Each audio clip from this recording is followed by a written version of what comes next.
Other news this morning, the investigation continues into yesterday's shooting at Fort Stewart that injured 5 soldiers. Army officials just wrapped up a news conference on base, providing us with more details. WSAV's Genevieve Lund was in attendance. She joins us now live with what we've learned so far. Good morning, Genevieve.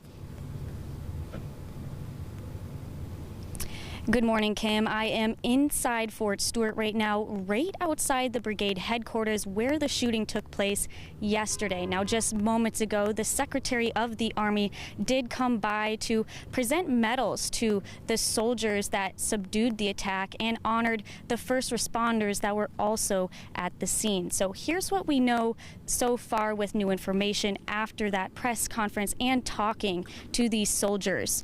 So the Secretary said that they had 2 clear goals, and those goals being to support the victims, the families, and the community here, while also recognizing the heroism of those who stepped in when lives were at risk. And he presented 6 meritorious service medals to 6 soldiers who helped intervene, calling them, quote, everything that is good about this nation.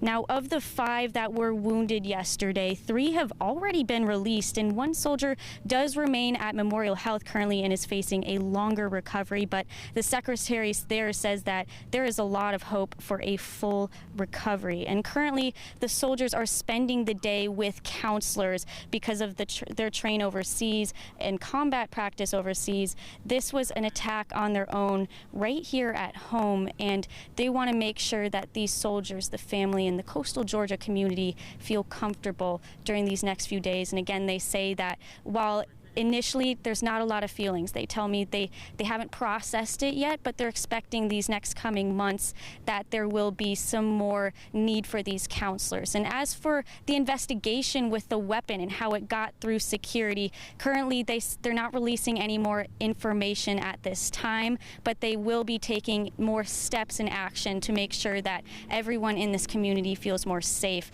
not just for the soldiers, but families and outside community here at Hinesville as well. And we'll have more updates and in-depth interviews and conversations with these soldiers and people who were here from this attack yesterday. Reporting here outside of the brigade headquarters inside of Fort Stewart, Genevieve Lund, back to you, Kim.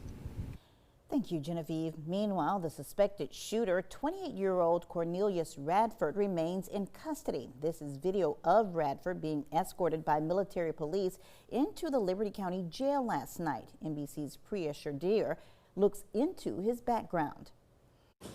This morning, new details after 5 soldiers were shot at Fort Stewart by another soldier in their own unit. They have an active shooter on Fort Stewart.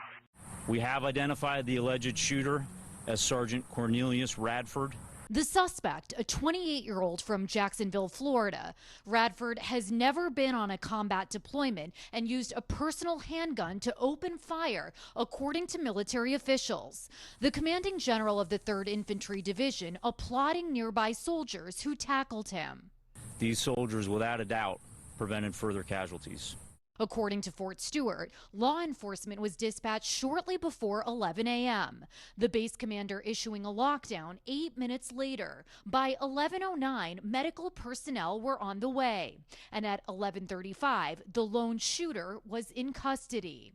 The suspect was arrested for a DUI in May, the general saying that his chain of command was unaware of the charge and that Sergeant Radford had no known disciplinary issues in his 7.5 years of service. The Army Criminal Investigation Division is on site to ensure that the perpetrator of this atrocity, which is exactly what it is, will be prosecuted to the fullest extent of the law. The injured soldiers were treated at the military hospital on base. 3 needed surgery, and all are expected to recover, according to the general. Fort Stewart is the largest U.S. Army base east of the Mississippi River, with 21,000 active duty soldiers. In 2022, there was another shooting at the same base when Sergeant Nathan Hillman, a nuclear specialist, was killed by another soldier. That murder case is still pending. Both the 2022 shooting and the one Wednesday morning involved the same division, the 2nd Armored Brigade Combat Team.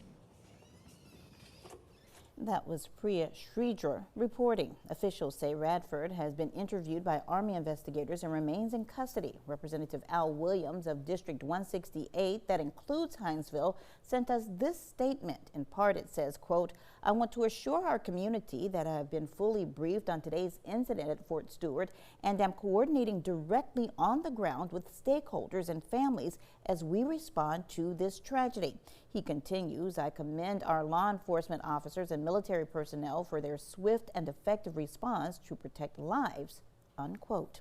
Well, earlier today, the Secretary of the Army, the Honorable Dan Driscoll, met with the 6 soldiers who helped capture the suspected gunman on Fort Stewart yesterday. He recognized the men and women for their brave acts of heroism. He also addressed the media, showing his appreciation for their selflessness. Your fellow soldiers jumping on the gunmen and tackling them until law enforcement could get here made a difference.